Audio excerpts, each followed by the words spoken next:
$50,000.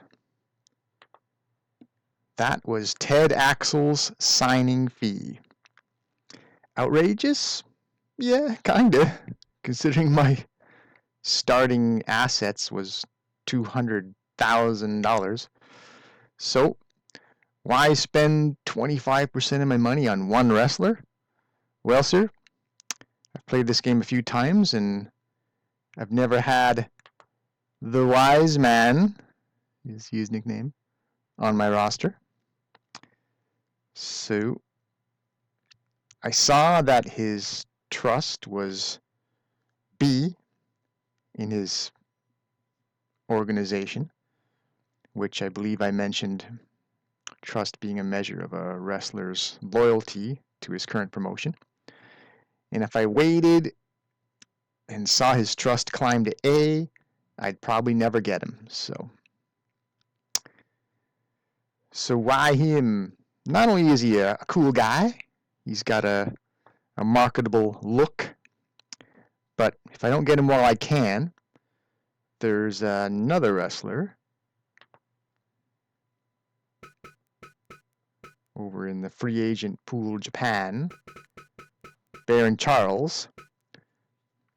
If I don't get Ted Axel, there's less need to get him because I want to put these guys into a tag team. I want to make another Team Blue. And plus, Baron Charles wouldn't fit in that well with the other Japanese wrestlers I'm planning to get, so I want to make the blue team. And if you notice, they both have red and white because I believe I mentioned that's a requirement to join the Canada promotion. You got to have the flag colors, red and white. So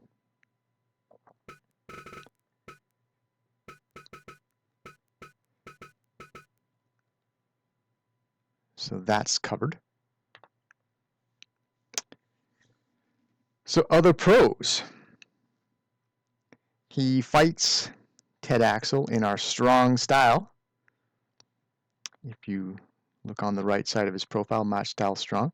So he should have good matches. And, he kind of better, right? I mean, like any high-paid athlete in sports, you expect them to produce. And considering his monthly salary is also $4,500, which is much more than my other Canadians.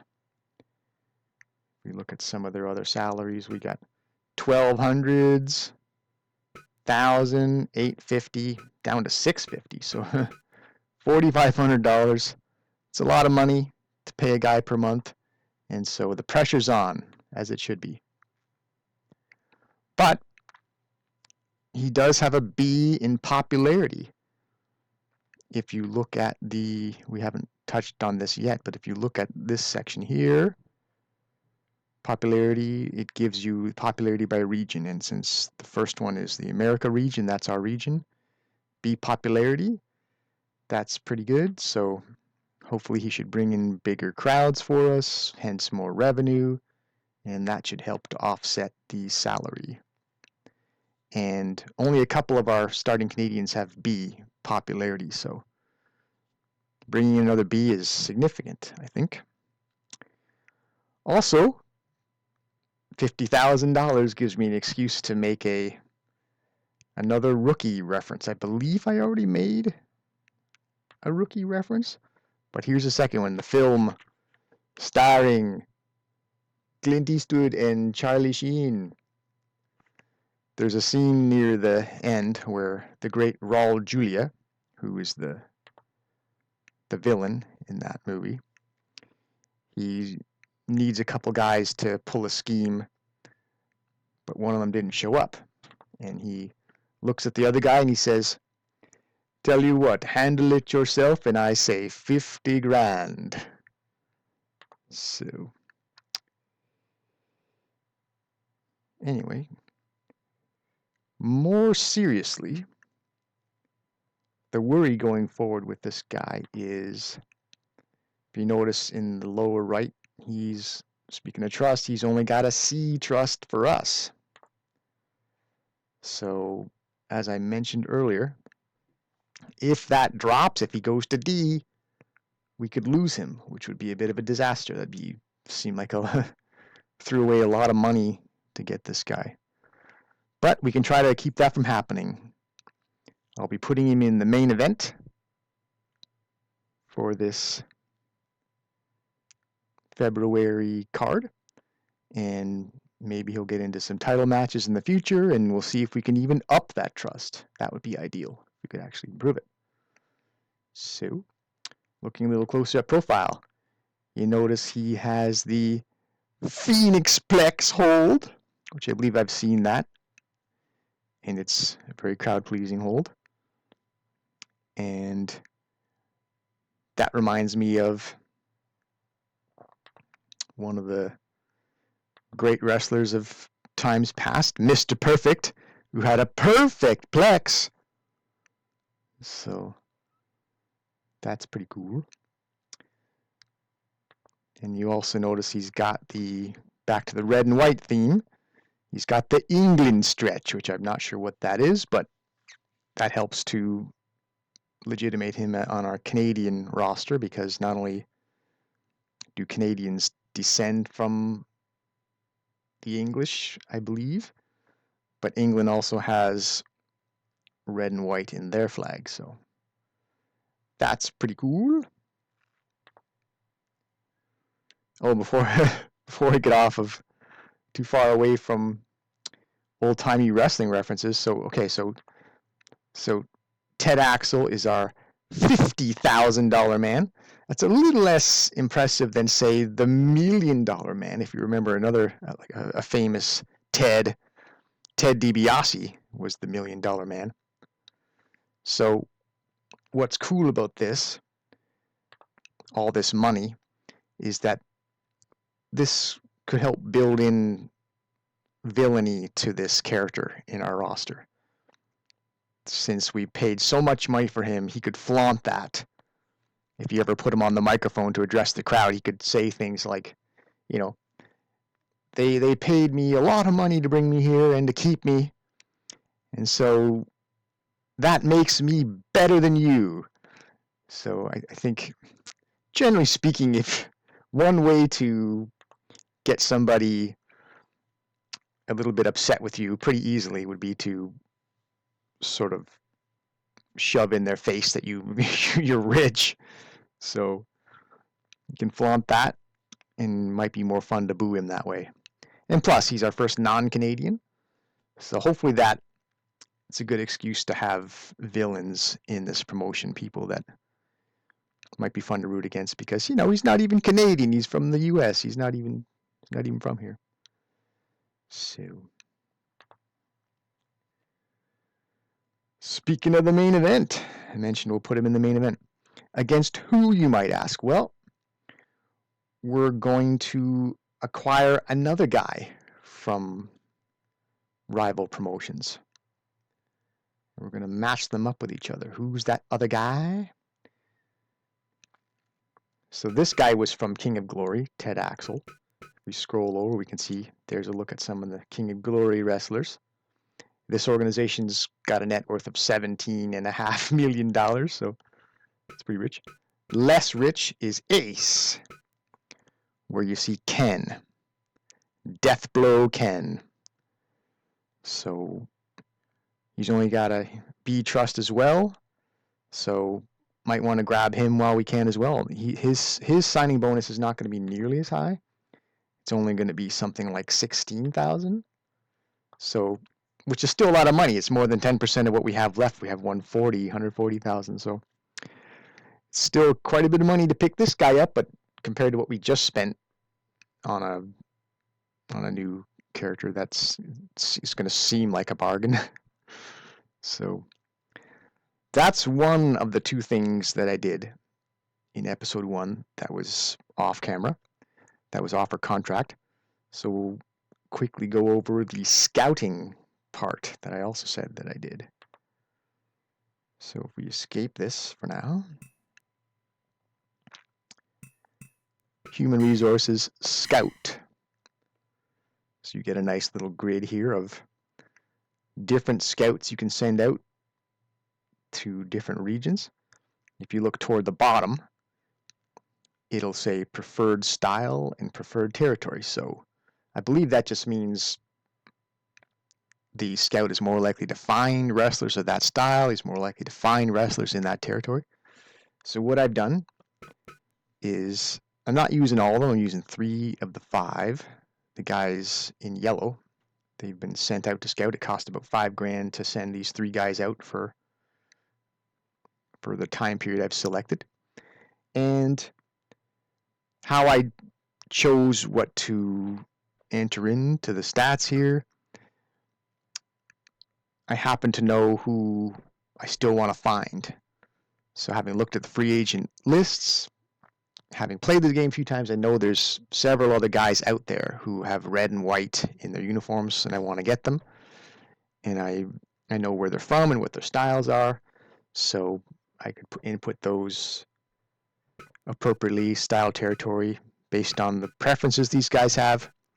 And so hopefully it won't be long before they obtain guys, although there's no rush because there's still like 11 guys in the free agent list that are already there that I want. So we'll eventually get more finds, and someday we'll have a roster that can take some pride in. So that's it. I believe that catches up what I did off camera in episode 1. So now we can move on to our February event.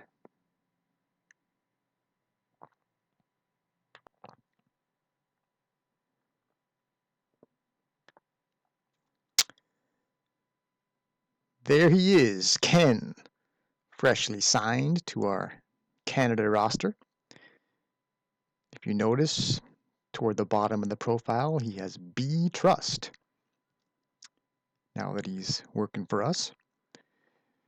In this case, B is for benefit, as in he's going to benefit from being in the main event with Ted Axel, who we acquired in January, with whom we are trying to build trust. So what else is fun about Ken?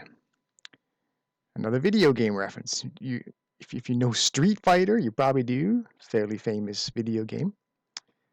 The character Ken wore a red karate gi, and our Ken has red hair, so there you go.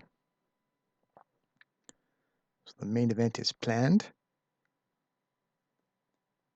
Now let's check the title belt page, shall we? So we go to view title belts. So we saw this before, but now, as you can see, we have names written in there, original champions now.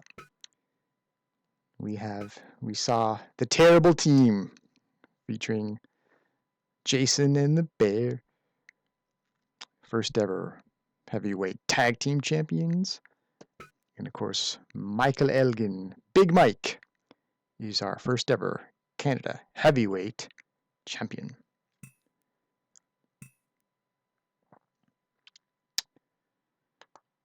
So, we are now ready to make the February event. So, we'll start with the tag team again, because we started that with that the previous time.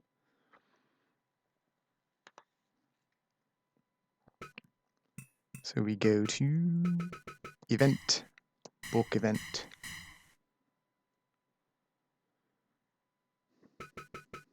Configure title match. So we're going to rematch those title matches we had in January. So in this case, as you can see, we go to configure title match on the right. And simply by selecting the champion, he's already in there. Like they put the title holders in there automatically. We don't have to bother typing those in. And we merely have to select the opponents. So we'll see if Team Blue Canada, we should probably start specifying, because we have other blue, we have at least one other blue guy now. Wolf and Kenny. We'll see if they can get the job done against Team Terrible and Big Titan. See if he can win Battle of the Bigs version 2. So, we now have a third match, which will feature our two, and our only two that we plan, are poachings from other organizations. Wiseman, Ted Axel, and Deathblow Ken. So, not only hopefully their trusts will increase from being in the main event, but we're going to put Ted Axel very last. Because, like in, say, rock concerts, whether it's rock concerts or fight cards, you tend to want your big attractions at the end. And so, in theory, your most famous, high-profile characters, so to speak, would be, would close the show. They do that for comedy shows. It's a pretty standard thing.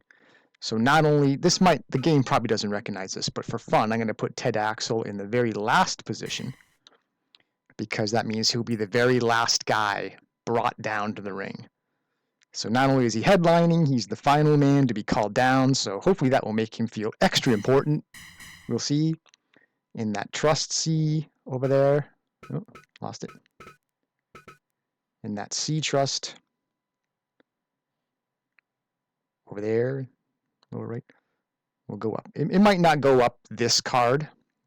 You might not see it with one match, but if we consistently treat him well, hopefully it'll climb to a B. Ladies and gentlemen, please direct your attention to the lower right part of the screen. I had this obscured before, but I'll shine light on it now. Regarding audience forecast and capacity. So, I'll keep the mouse near the top right here where we have the Full House 1600 designation. So if you remember, for January, we barely had 1,000 people at the $10 ticket price that I've got highlighted in red at the bottom right. So as you can see, we would now make a full house at $10 per person in the gymnasium. Now that we have 50% more matches than we did before, the whole extra match featuring Ken and Ted Axel. So that's good. We are at a full house. That's generally a good thing.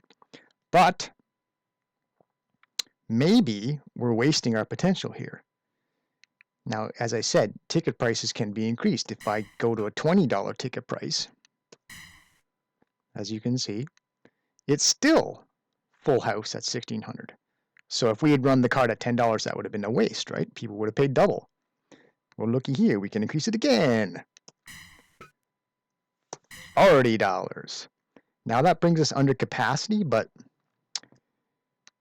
at $20 a ticket, if we increase the venue size, you can see it would have actually gone as high as $1,757. So again, it's a bit of a waste because 157 people can't even get to come in the show at the price we were offering. So I don't like to deprive people the chance to come for what they would be willing to pay, you know? Like if people are willing to pay $40 to come here and it's not wasted because we're not overflowing, I'd rather just do that. I think the game might recommend selling out, but in this case, we'd actually make less money because we're basically doubling our revenue per person by going a $40 ticket price over 20. At least, well, the multiplier's doubled. The revenue's not actually doubled. The revenue is bigger overall. If you crunch the numbers yourself, you'll find that 1,171 people at $40 will give us more revenue than 1,600 capacity at $20. So, I mean, we might be sacrificing a bit of popularity by not going the full 1,600, but we'd also be sacrificing pure money if we didn't go the $40 route. So I just prefer to do that. I'd rather come under capacity and maximize my revenue than essentially waste capacity by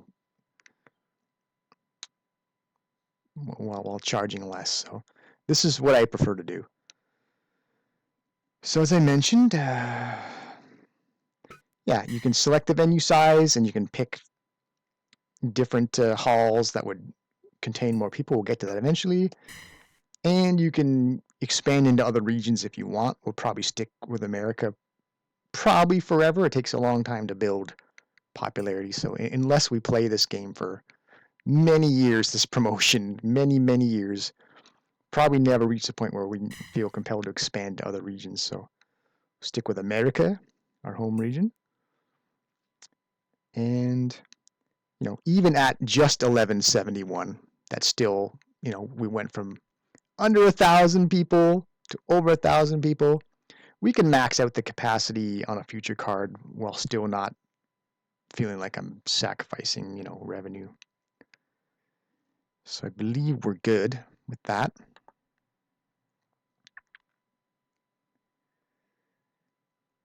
And, you know, significantly, like I say, that's we're charging 4 times the ticket price now. So we're clearly moving up. We moved up rapidly from a $10 a head to $40 a head. So the revenue will be significantly higher than it was in January. And kind of fun fact, I might put in quotations here, this is kind of a somber thing in a way, but since I mentioned before, I'm obsessed a little about numbers. We have this 1171, 1971, I believe is the year that Jim Morrison died. He's been a idol of mine growing up. Jim Morrison of the Doors. There's your CD. There's DVD of the movie release. So 71 always reminds me of that. And 27 was his age, tragically, when he died. Anyway, I believe that's it for the prep. Just going to glance at some of my notes here. This one is the things I had to get to. Okay, so I believe we can get on to the matches, but before we do that, let's revisit the trust thing one more time. Because if you remember, I mentioned that my core of 6 Canadian dudes, they all had an A trust before. And looky here, if you direct to the bottom right of the profile, everyone's got S now, all 6 of those guys. So just by putting them all in title matches, just like that, their trust went up. So it doesn't always magically work that well. Some, you know, guys don't always get trust immediately, but hopefully, in theory, if you treat them well over the course of time,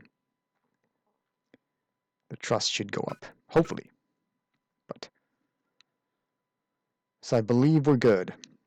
We've got our title matches lined up. Ken and Axel, I guess in a way, you might call this kind of a #1 contenders match. In theory, if like the winner of this is probably would be next in line to be considered for a title shot. Mind you, we'd still have a Canadian bias, so you might see Big Titan Mike Elgin a couple more times, just because it's the Canada promotion. It's not the, you know, the whatever promotion. So, but just to add some little extra weight to that third match, that it could have title implications in theory. That's what we would tell the wrestlers to make them go hard, and then ultimately I'll do what's best for business. So I'm pretty happy with what we got here. Oh, just another note, just because you probably noticed it. You can change the referee. I normally don't. You pay extra, and you don't. I don't know if you get more or not, but I just prefer to stick with it. You can get different refs, and they'll look different. I don't know if they change, they improve match quality or what they do. and you can advertise. We're not doing it in this case. I did some looking. It doesn't make sense to advertise now. But the point is you can increase audience, the forecast, by spending money to get the word out. But in this early stage, I find that you don't get much of a return. You'll spend a lot of money. You may get a few more people. The numbers normally don't make sense early on to advertise, but we will get to that if this runs long enough. We'll eventually be advertising to maximize the forecast. So happy. Everything's ready. Let's wrestle.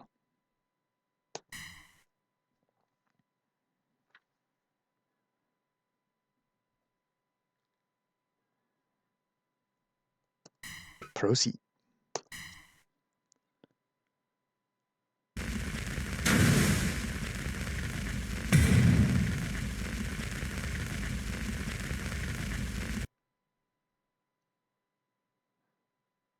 Welcome to February.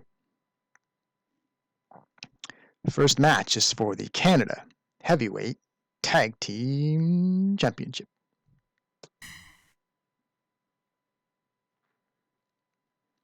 So our first of two title rematches.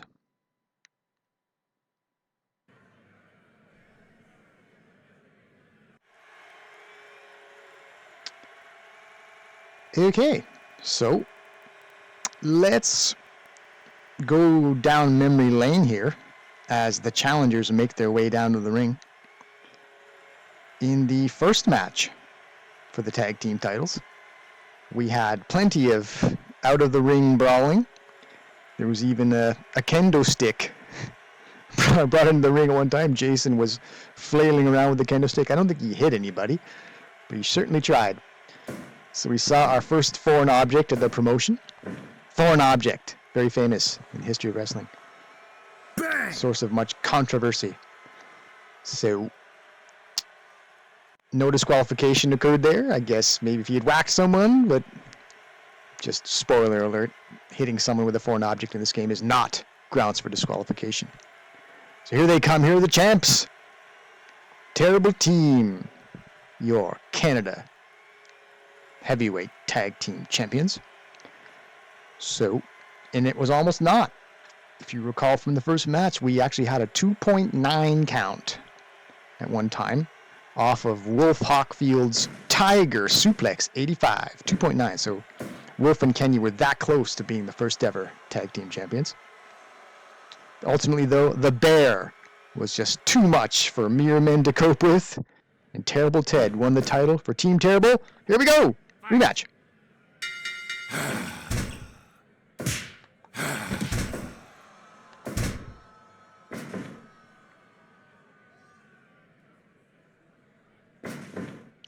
Clothesline attempt misses. Surprise roll up, probably not going to get a pinfall at the 20-some-odd second mark. I guess it's worth the try. You can make a bit of history, perhaps, if you can. Big clothesline there. Knocks his opponent down. I almost said knocks his man down, but as we've made clear, this is a bear. This is a real-life bear in this fictional setting. Oh, this is the move that won the titles for Team Terrible, that guillotine choke. But it's early going, of course, so probably not going to see a submission, but maybe a bit of a message sent by the wrestling bear. Maybe a little psychological warfare. I beat you with this move the first time, boy. Oh! Golden Trigger! Tag team knee smash. Could that win a title? Probably not. Who knows? We'll have to stay tuned. Maybe that'll be the tag team championship winning move. It's another one of those judo hip tosses by the wrestling bear.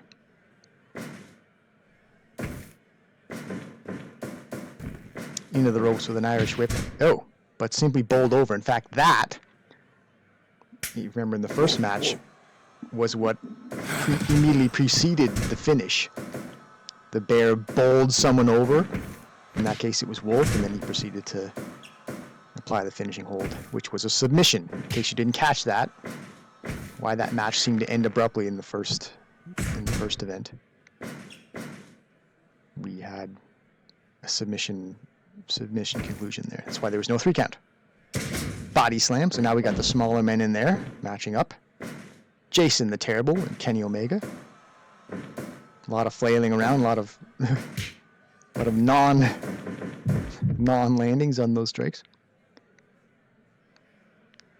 So Kenny says, let's press the reset button on this. We'll get a different combination of guys in there. Here we go again with the knees. Golden Trigger! So I have to imagine that this is their strategy now after they came up short the first time against Team Terrible. Let's use more teamwork. Let's do what tag team wrestling is supposed to be about, 2-on-1. Oh, reversal on the vertical suplex. Out of the ring. We had some exciting moments from match 1 with these teams outside the ring. Once again, Kenny's pursuing someone outside the ring. Elbow to the back of the head. Stomp to the spine. Oh, Jason the Terrible fights back though. Irish whip into the guard wall. Body slam. Significant brawling going on out there. We're at a 10 count. Any chance we'll see a count out here? Hopefully not. I don't think the crowd would love that. Punch to the face. Well, these guys they're content to go at this here. We could see a count out which would favor Team Terrible. Had it been a count out, even though Wolf and Kenny would have technically won the match from Jason being counted out, the titles don't change hands. Flying elbow, back elbow, off the top rope by a rather large gentleman, Wolf Hockfield. Anytime you can see a big man fly like that, it's impressive. And we're into a half crab now. Well, things looking pretty good for the challengers, I gotta say. Things have generally been going their way. Could they get the get back on Team Terrible after dropping the first contest? Giant swing. Oh, but interrupted.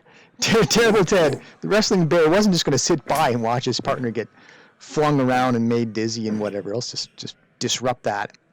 We're back to an odd man situation, which I believe is a hockey term, odd man.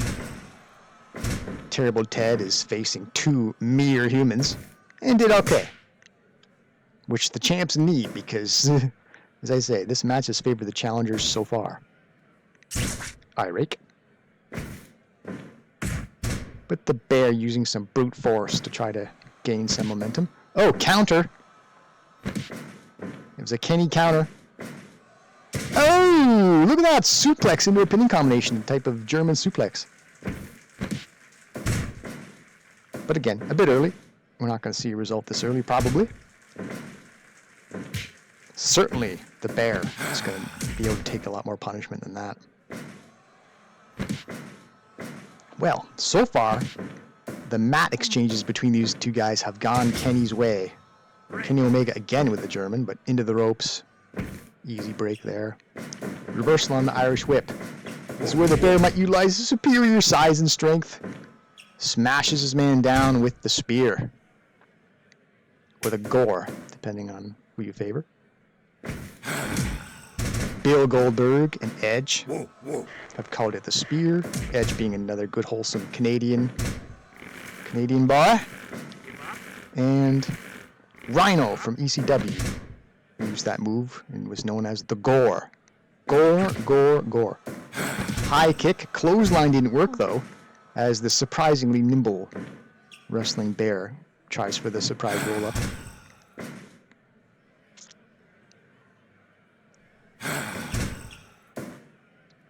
Come on, boys. Land something. Irish whip into a flying knee. Pinfall attempt. We're only 9.5 minutes in. I believe the previous match went 16.5.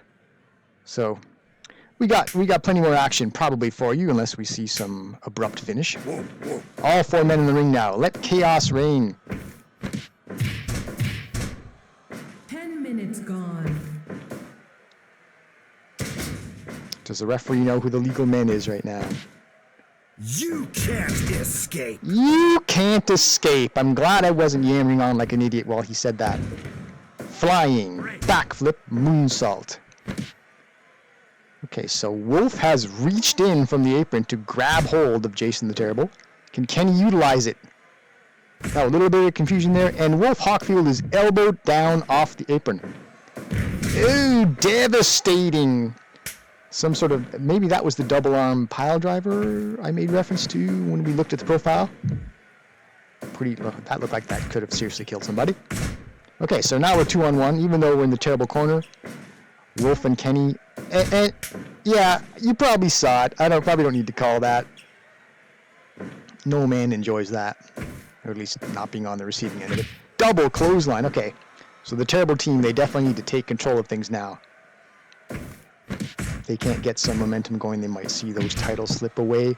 Rips the bear with the clothesline as Wolf Hockfield. And the blue team definitely needs a man who can match size for size with this bear. Or at least compete with him.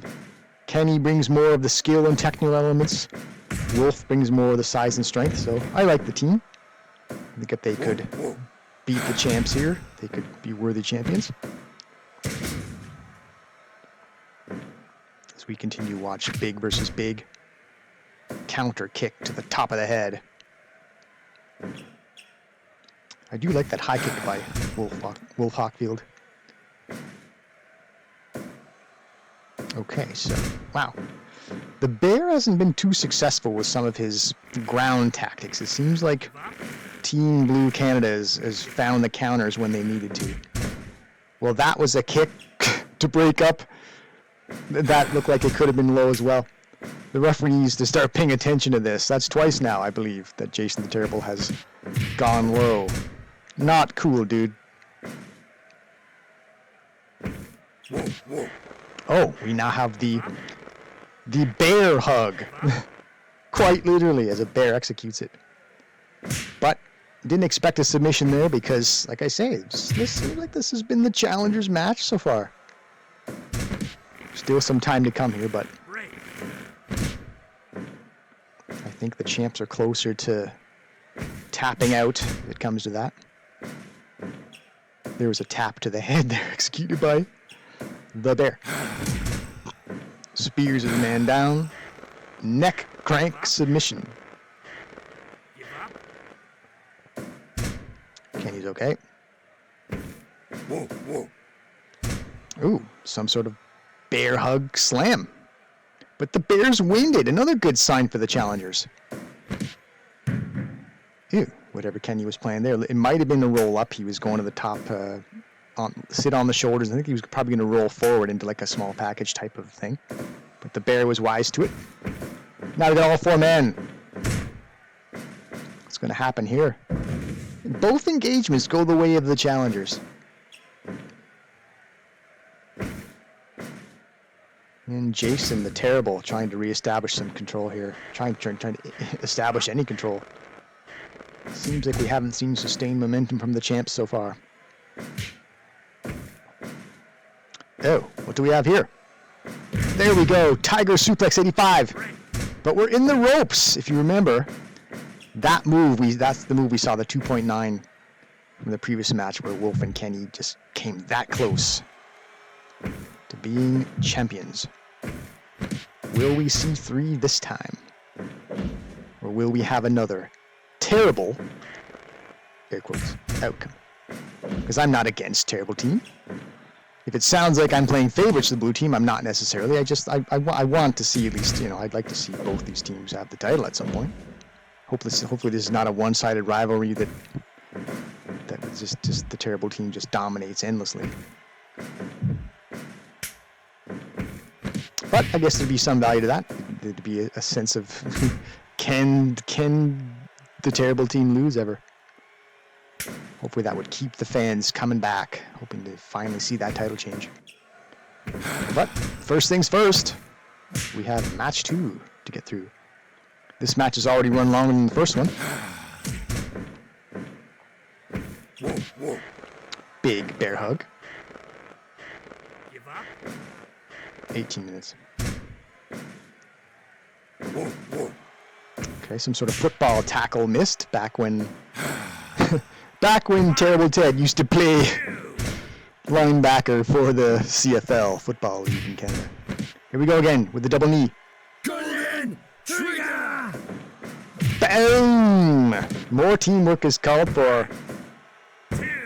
2 count now. Who knows? Maybe that could have been a 3, but Jason the Terrible gets in there for the save. Just saw a neck breaker applied by Wolf, and then that was a headbutt using the hockey mask.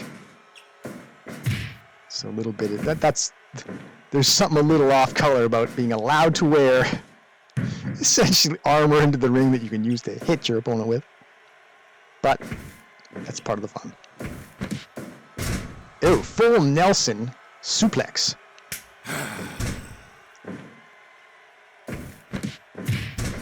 And the bear shows that even 2 men isn't too much for him.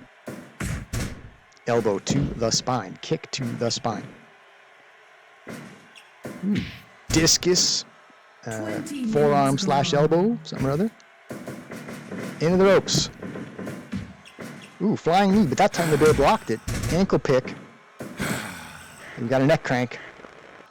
Oh, out of the blue. This is similar to what we saw last time. A similar finish. We have the bear carrying out some manner of knockdown, goes into a submission hold, this time the neck crank, and the bear prevails again. So hopefully still an exciting match there, even though we have the same outcome. It was a little bit of deja vu. There you go. So, as you see in the middle there, the game is calling it hold neck lock, but I like my term better. I've heard that called the neck crank in MMA, UFC type circles, so I'm going to go with it. So, maybe 3rd time will be the charm for Wolf and Kenny. But for now, these 2 remain your Canada Heavyweight Tag Team Champions.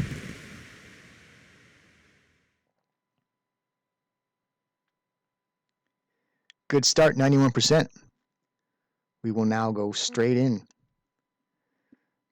Big Titan challenging again for the Heavyweight Championship of Canada versus your champion, Big Mike.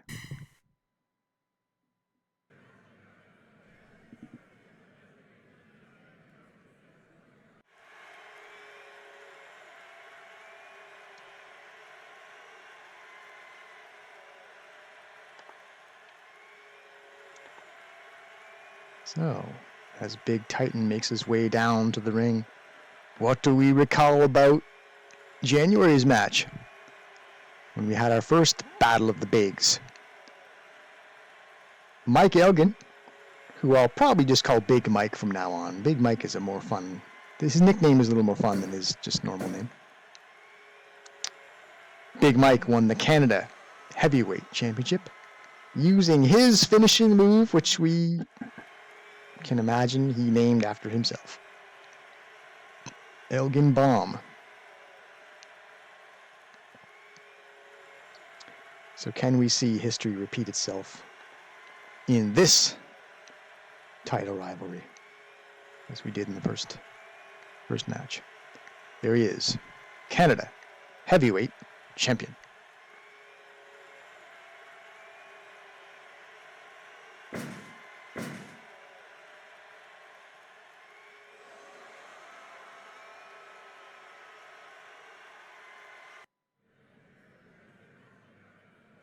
Ding, ding, as Carl Weathers said in Rocky 3 at the end of it. Okay, reverse Irish whip into the turnbuckle. Big Mike, putting his man up on the top rope. Could we see a superplex already? Reversed into a power bomb off the top rope, sit down power bomb. Wow. If that had been 3, you could have maybe forgiven Big Titan for losing there, because that was pretty awesome. Great way to open the match. Body slam. Big Titan's not daunted apparently, but now we have a vertical suplex reversed. This match is already 5-star for me after that awesome top rope sequence. Irish whip into the ropes. Into the turnbuckle, sorry. Big body slam onto Big Mike. Chop. Chop heard round Canada. Big boot fells his man. Into a Boston Crab. Early to get a finish, but I guess you could wear a man down with that. Soften him up for later. Body slam.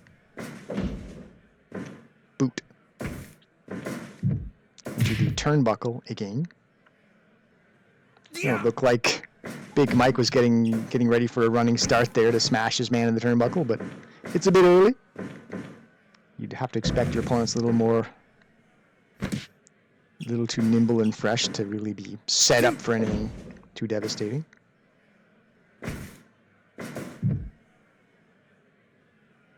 As we saw in that, with that turnbuckle, that top rope exchange when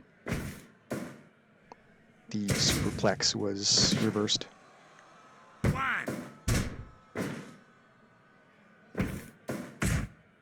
Elbow punch. All right, matter of pride here as these two men exchange hard shots. Ultimately, Big Mike goes down, but you can see that exchange took a lot out of Big Titan as well. Drop kick to the back of the skull. Yeah. Why not get a little vicious? Okay, delayed vertical suplex, which is going to result in a out of the ring. And Big Mike doesn't mind pursuing. We're going to see some out of the ring brawl. 3, Body slam 4, onto the floor. That had to 5, hurt a little bit. 6, Elbow 7, to the face. 8, Irish whip into the guard wall. 10, But Big Mike responds to the body slam. 11, Well, 12, a lot of good work being done by both competitors out here. 14, A lot of damage inflicted. 15, Big Mike doesn't mind appealing to the crowd.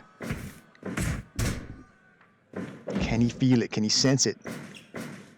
5 minutes That heavyweight gone. title could be his.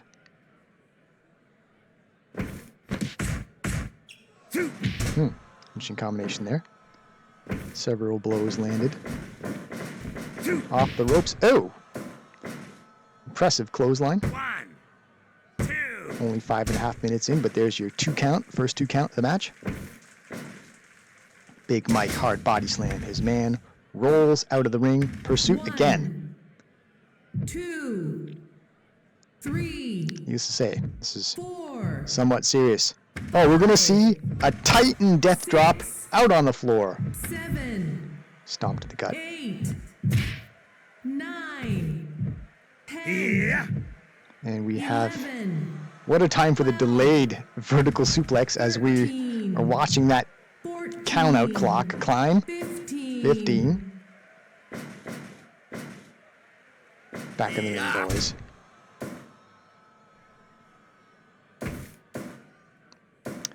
Okay. Looked like he might have been setting Big Mike up for some sort of power bomb, but backdrop Come on. reversal. Come on, says Big Mike, maybe appealing to the crowd to get behind him. 2. He is your champ after all. Oh, some sort of arm-locked German suplex. Cool looking move. Trip takedown. Oh, here we go. Here's the torture rack we saw before into the reverse Death Valley driver. 1, Going for a cover. 2. 2.9. So we figure Big Titan's neck probably is not broken if he can kick out.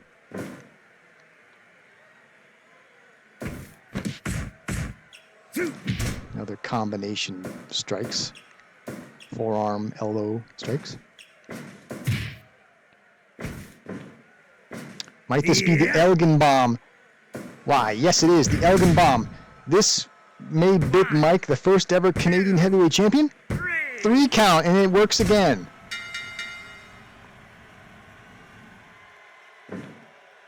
Come on. Come on is right. So, an exciting match, even though it was a bit shorter duration than the first time. And we get another history repeating itself. So, interesting note in the middle of the screen there. Match valuation 72. Their previous match was 82. So, as I said, slightly shorter match duration, so you get a slightly lower match evaluation, probably. Because maybe the crowd felt as though that could have been a little longer. But it was another exciting finish with the Big Mike trademark Elgin bomb. And he remains your Canada heavyweight champion.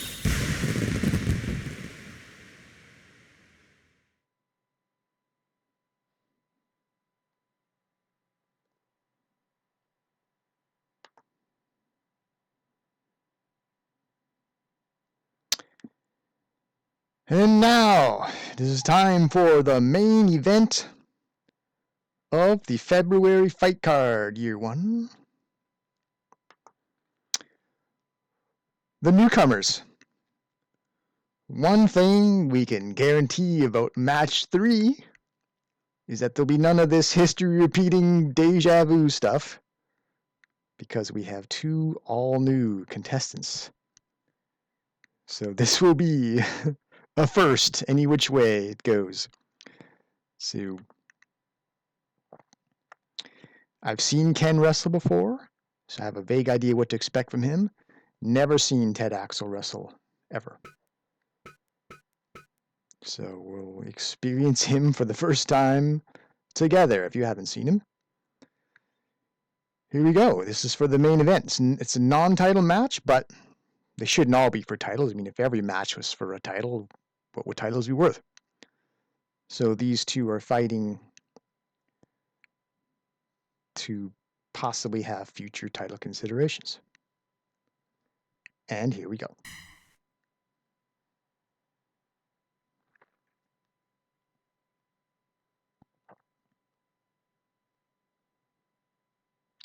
Probably should have saved that colorful introduction for the black screen where there's not much to look at but just the Fire Pro logo churning there.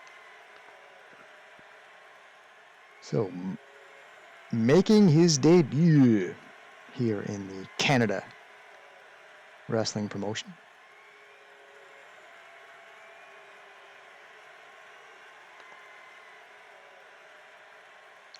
He has red hair. And he's also got white, as you see, with his wristbands, knee pads. So we got the red and white represented there for Canada. Death Blow, Ken. He fights a stoic style, but they were never all going to be strong, so not going to hold that against him. He's fighting the strong style, though, like it or not, because that's the match type, which does seem to favor Ted Axel, the wise man. So having never seen Ted Axel wrestle, this is a bit of a test of my commentary skills. He might show me a thing or two I've never seen. Decked out in US red, white, and blue. From America, just like Ken. These are 2 Americans main eventing our Canadian show. Here we go. Main event. All right. So whereas before we sort of focused on the top right where the expense was, it's not as high this time because we didn't really uncork too much money this time. Top left is more important. Over here, income. Last time we only made under 10,000. This time over 46. So we're instantly now, we reverse things. We're no longer hemorrhaging money. If you look in the middle, monthly balance 10 grand, we actually profited this time. So we are on the upswing now after some early growing pains. And really, most businesses, from what I understand, will experience that. You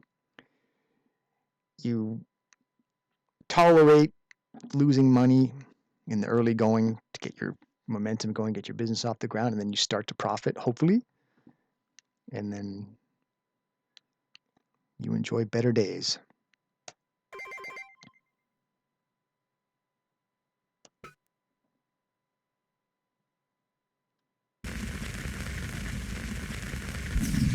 that brings us into March.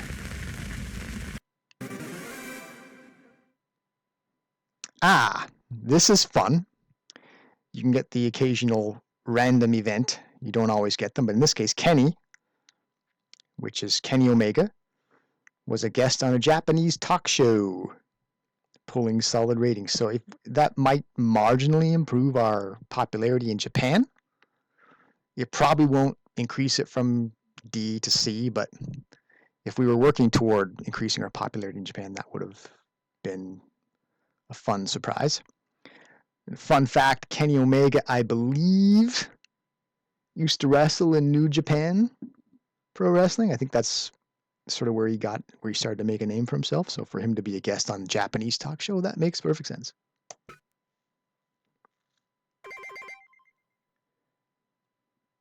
All right, so now I'm getting a notification that I should do something with the gym, the training center. We'll get to that. We'll get to that at some point when it's relevant. We'll address that as the need arises. So I'm going to do a quick check on the running time. This might be where we end this episode. We might